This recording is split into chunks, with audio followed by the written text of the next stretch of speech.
For the most wild, yet most homely narrative which I am about to pen, I neither expect nor solicit belief.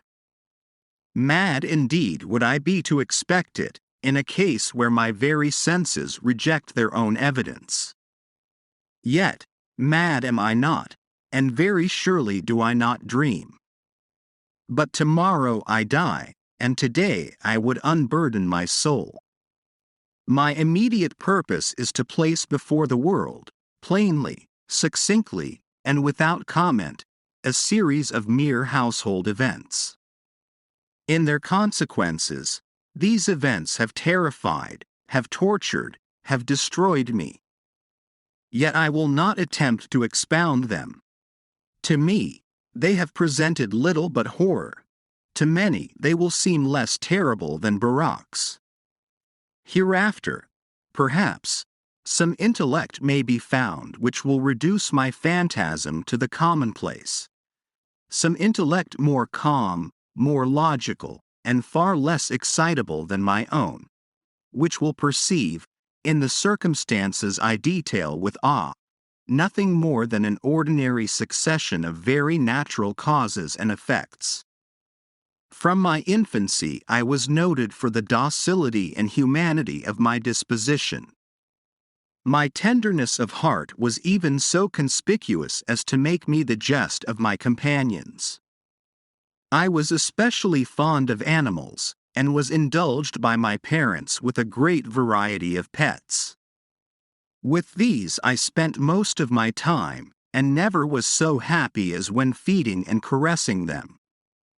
This peculiarity of character grew with my growth, and, in my manhood, I derived from it one of my principal sources of pleasure.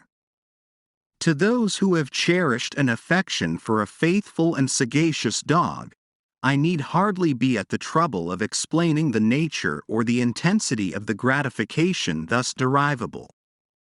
There is something in the unselfish and self-sacrificing love of a brute, which goes directly to the heart of him who has had frequent occasion to test the paltry friendship and gossamer fidelity of mere man. I married early, and was happy to find in my wife a disposition not uncongenial with my own.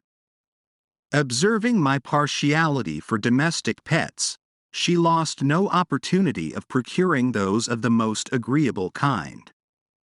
We had birds, goldfish, a fine dog, rabbits, a small monkey, and a cat. This latter was a remarkably large and beautiful animal, entirely black, and sagacious to an astonishing degree. In speaking of his intelligence, my wife, who at heart was not a little tinctured with superstition, made frequent allusion to the ancient popular notion, which regarded all black cats as witches in disguise. Not that she was ever serious upon this point, and I mention the matter at all for no better reason than that it happens, just now, to be remembered. Pluto, this was the cat's name, was my favorite pet and playmate. I alone fed him, and he attended me wherever I went about the house. It was even with difficulty that I could prevent him from following me through the streets. Our friendship lasted, in this manner, for several years, during which my general temperament and character, through the instrumentality of the fiend intemperance, had, I blush to confess it, experienced a radical alteration for the worse. I grew, day by day, more moody, more irritable, more regardless of the feelings of others. I suffered myself to use intemperate language to my wife. At length, I even offered her personal violence. My pets, of course, were made to feel the change in my disposition. I not only neglected, but ill-used them. For Pluto, however, I still retained sufficient regard to restrain me from maltreating him, as I made no scruple of maltreating the rabbits, the monkey, or even the dog, when by accident, or through affection, they came in my way. But my disease grew upon me. For what disease is like alcohol? And at length even Pluto, who was now becoming old, and consequently somewhat peevish, even Pluto began to experience the effects of my ill temper. One night, returning home, much intoxicated, from one of my haunts about town, I fancied that the cat avoided my presence. I seized him, when, in his fright at my violence, he inflicted a slight wound upon my hand with his teeth. The fury of a demon instantly possessed me. I knew myself no longer. My original soul seemed, at once, to take its flight from my body, and a more than fiendish malevolence, gin-nurtured, thrilled every fiber of my frame. I took from my waistcoat pocket a penknife, opened it, grasped the poor beast by the throat, and deliberately cut one of its eyes from the socket. I blush, I burn, I shudder, while I pen the damnable atrocity. When reason returned with the morning, when I had slept off the fumes of the night's debauch, I experienced a sentiment half of horror, half of remorse, for the crime of which I had been guilty, but it was, at best, a feeble and equivocal feeling, and the soul remained untouched. I again plunged into excess, and soon drowned in wine all memory of the deed. In the meantime the cat slowly recovered. The socket of the lost eye presented, it is true, a frightful appearance, but he no longer appeared to suffer any pain. He went about the house as usual, but, as might be expected, fled in extreme terror at my approach. I had so much of my old heart left, as to be at first grieved by this evident dislike on the part of a creature which had once so loved me. But this feeling soon gave place to irritation. And then came, as if to my final and irrevocable overthrow, the spirit of perverseness. Of this spirit philosophy takes no account.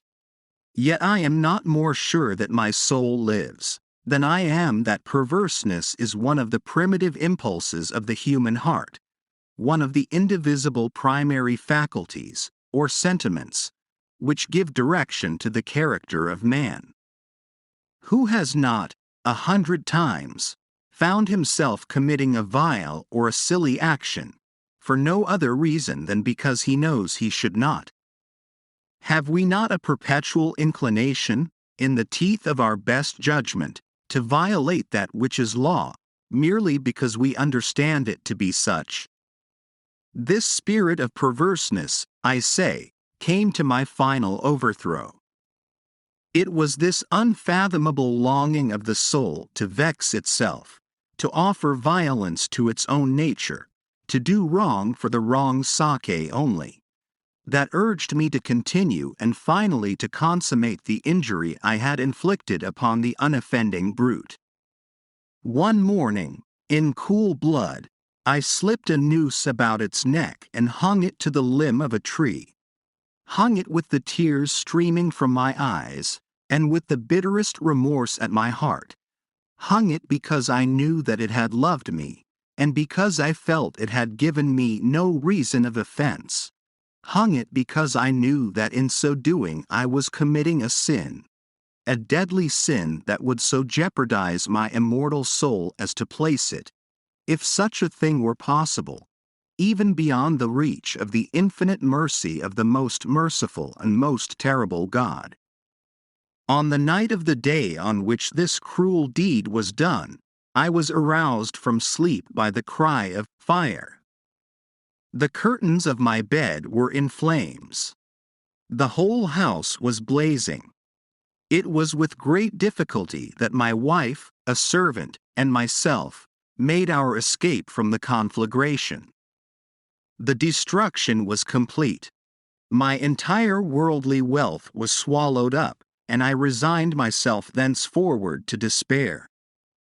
I am above the weakness of seeking to establish a sequence of cause and effect between the disaster and the atrocity. But I am detailing a chain of facts, and wish not to leave even a possible link imperfect. On the day succeeding the fire, I visited the ruins. The walls, with one exception, had fallen in. This exception was found in a compartment wall, not very thick, which stood about the middle of the house, and against which had rested the head of my bed. The plastering had here, in great measure, resisted the action of the fire, a fact which I attributed to its having been recently spread. About this wall a dense crowd were collected, and many persons seemed to be examining a particular portion of it with every minute and eager attention. The words, strange, singular, and other similar expressions, excited my curiosity. I approached and saw, as if graven in bas-relief upon the white surface, the figure of a gigantic cat. The impression was given with an accuracy truly marvelous. There was a rope about the animal's neck. When I first beheld this apparition, for I could scarcely regard it as less, my wonder and my terror were extreme. But at length reflection came to my aid. The cat, I remembered, had been hung in a garden adjacent to the house. Upon the alarm of fire, this garden had been immediately filled by the crowd, by someone of whom the animal must have been cut from the tree and thrown, through an open window, into my chamber. This had probably been done with the view of arousing me from sleep.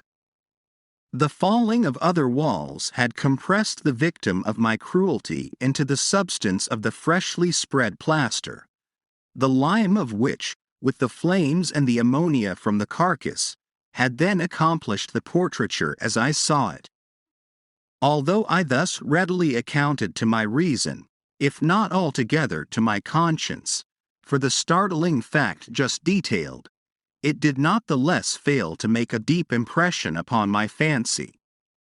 For months I could not rid myself of the phantasm of the cat, and, during this period, there came back into my spirit a half-sentiment that seemed, but was not, remorse. I went so far as to regret the loss of the animal, and to look about me, among the vile haunts which I now habitually frequented, for another pet of the same species, and of somewhat similar appearance, with which to supply its place. One night as I sat, half stupefied, in a den of more than infamy, my attention was suddenly drawn to some black object, reposing upon the head of one of the immense hogsheads of gin, or of rum, which constituted the chief furniture of the apartment. I had been looking steadily at the top of this hogshead for some minutes, and what now caused me surprise was the fact that I had not sooner perceived the object thereupon. I approached it and touched it with my hand. It was a black cat, a very large one, fully as large as Pluto, and closely resembling him in every respect but one. Pluto had not a white hair upon any portion of his body, but this cat had a large, although indefinite, splotch of white, covering nearly the whole region of the breast. Upon my touching him, he immediately arose, purred loudly, rubbed against my hand, and appeared delighted with my notice. This, then, was the very creature of which I was in search. I at once offered to purchase it of the landlord, but this person made no claim to it, knew nothing of it, had never seen it before.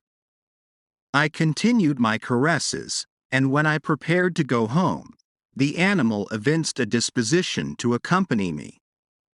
I permitted it to do so, occasionally stooping and patting it as I proceeded. When it reached the house, it domesticated itself at once, and became immediately a great favorite with my wife. For my own part, I soon found a dislike to it arising within me. This was just the reverse of what I had anticipated, but I know not how or why it was. Its evident fondness for myself rather disgusted and annoyed me. By slow degrees, these feelings of disgust and annoyance rose into the bitterness of hatred. I avoided the creature.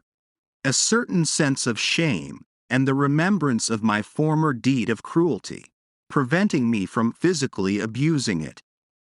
I did not, for some weeks, strike or otherwise violently ill-use it, but gradually, very gradually, I came to look upon it with unutterable loathing, and to flee silently from its odious presence, as from the breath of a pestilence.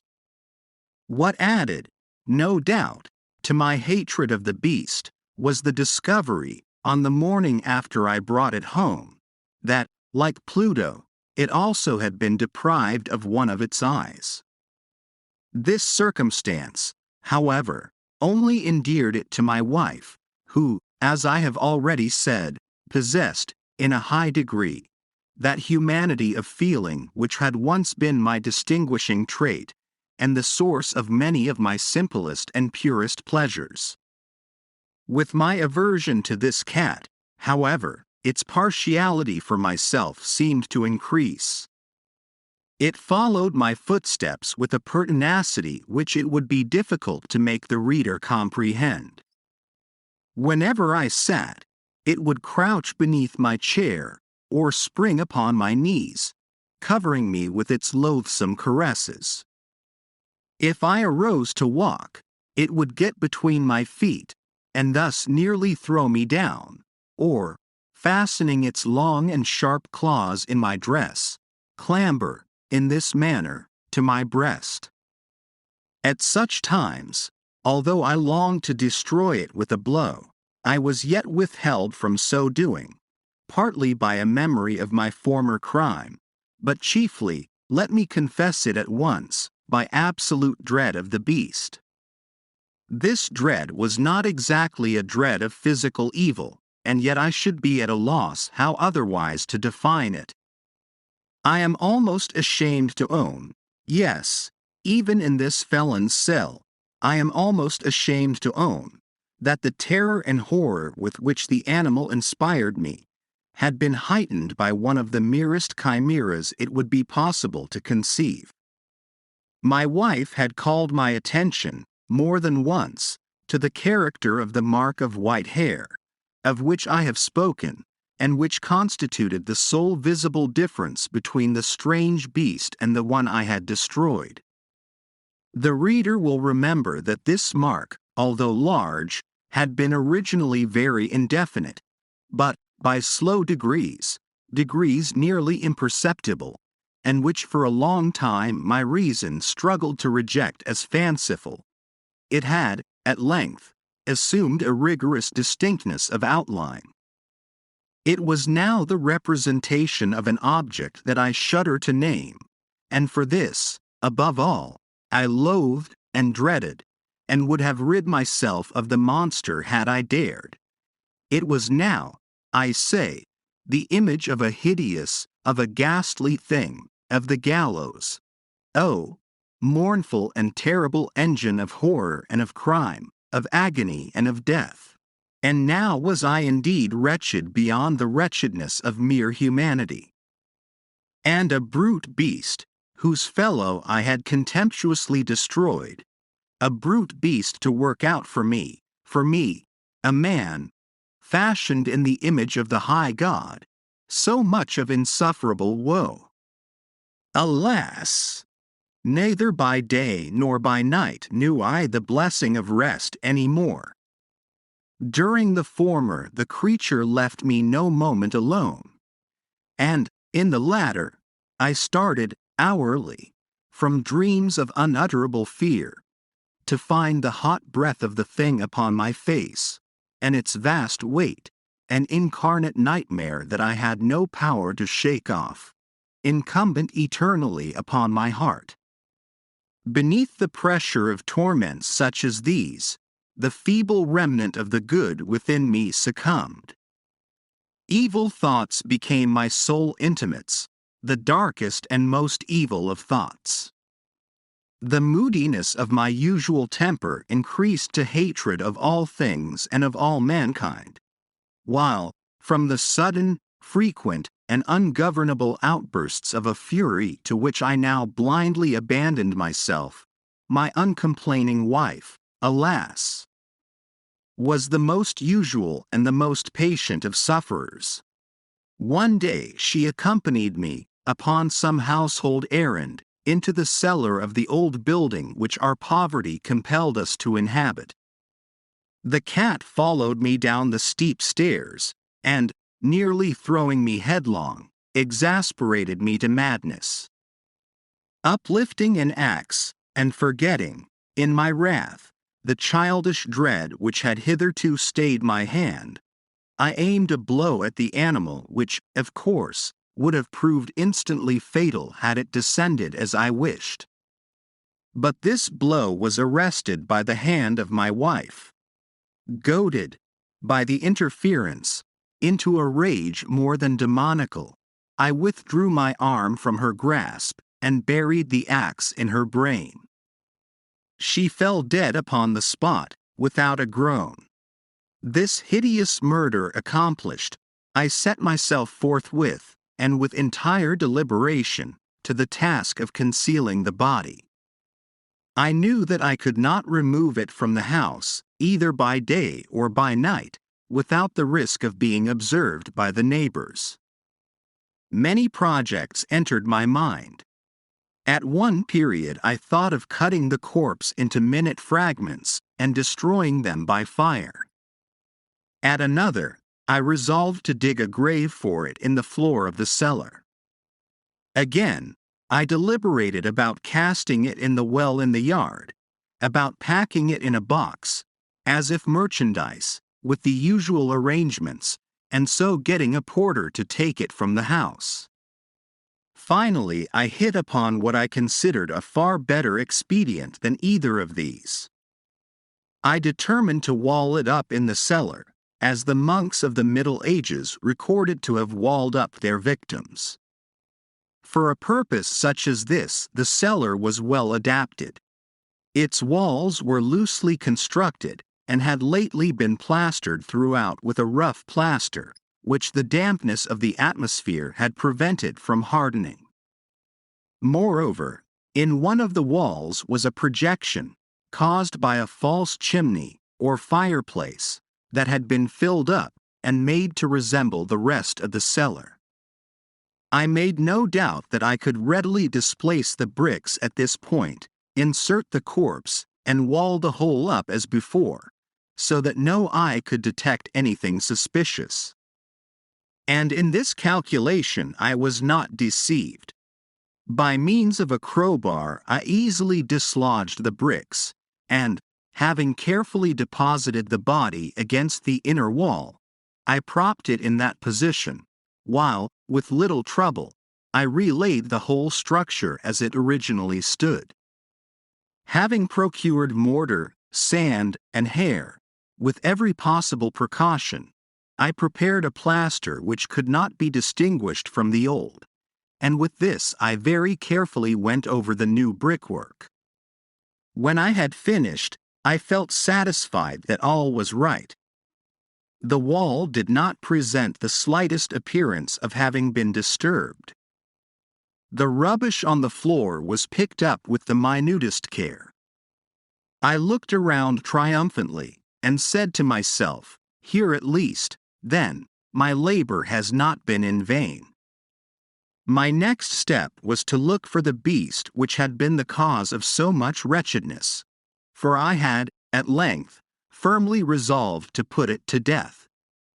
Had I been able to meet with it, at the moment, there could have been no doubt of its fate.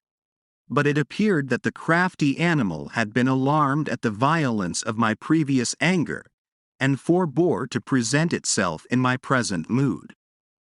It is impossible to describe, or to imagine, the deep, the blissful sense of relief which the absence of the detested creature occasioned in my bosom. It did not make its appearance during the night, and thus for one night at least, since its introduction into the house, I soundly and tranquilly slept. I slept even with the burden of murder upon my soul. The second and the third day passed, and still my tormentor came not. Once again I breathed as a free man. The monster, in terror, had fled the premises forever. I should behold it no more. My happiness was supreme. The guilt of my dark deed disturbed me but little. Some few inquiries had been made, but these had been readily answered. Even a search had been instituted, but of course nothing was to be discovered. I looked upon my future felicity as secured. Upon the fourth day of the assassination, a party of the police came, very unexpectedly, into the house, and proceeded again to make rigorous investigation of the premises. Secure, however, in the inscrutability of my place of concealment, I felt no embarrassment whatever. The officers bade me accompany them in their search. They left no nook or corner unexplored. At length, for the third or fourth time, they descended into the cellar. I quivered not in a muscle. My heart beat calmly as that of one who slumbers in innocence. I walked the cellar from end to end. I folded my arms upon my bosom and roamed easily to and fro. The police were thoroughly satisfied and prepared to depart. The glee at my heart was too strong to be restrained. I burned to say if but one word, by way of triumph, and to render doubly sure their assurance of my guiltlessness. "Gentlemen," I said at last, as the party ascended the steps, "I delight to have allayed your suspicions. I wish you all health, and a little more courtesy. By the by, gentlemen, this is a very well-constructed house." In the rabid desire to say something easily, I scarcely knew what I uttered at all. I may say an excellently well-constructed house. These walls. Are you going, gentlemen? These walls are solidly put together. And here, through the mere frenzy of bravado, I rapped heavily, with a cane which I held in my hand, upon that very portion of the brickwork behind which stood the corpse of the wife of my bosom. But may God shield and deliver me from the fangs of the arch-fiend. No sooner had the reverberation of my blows sunk into silence than I was answered by a voice from within the tomb, by a cry, at first muffled and broken, like the sobbing of a child, and then quickly swelling into one long, loud, and continuous scream, utterly anomalous and inhuman, a howl, a wailing shriek, half of horror and half of triumph, such as might have arisen only out of hell, conjointly from the throats of the damned in their agony and of the demons that exult in the damnation. Of my own thoughts it is folly to speak. Swooning, I staggered to the opposite wall. For one instant the party upon the stairs remained motionless, through extremity of terror and of awe. In the next, a dozen stout arms were toiling at the wall. It fell bodily. The corpse, already greatly decayed and clotted with gore, stood erect before the eyes of the spectators. Upon its head, with red extended mouth and solitary eye of fire, sat the hideous beast whose craft had seduced me into murder, and whose informing voice had consigned me to the hangman. I had walled the monster up within the tomb.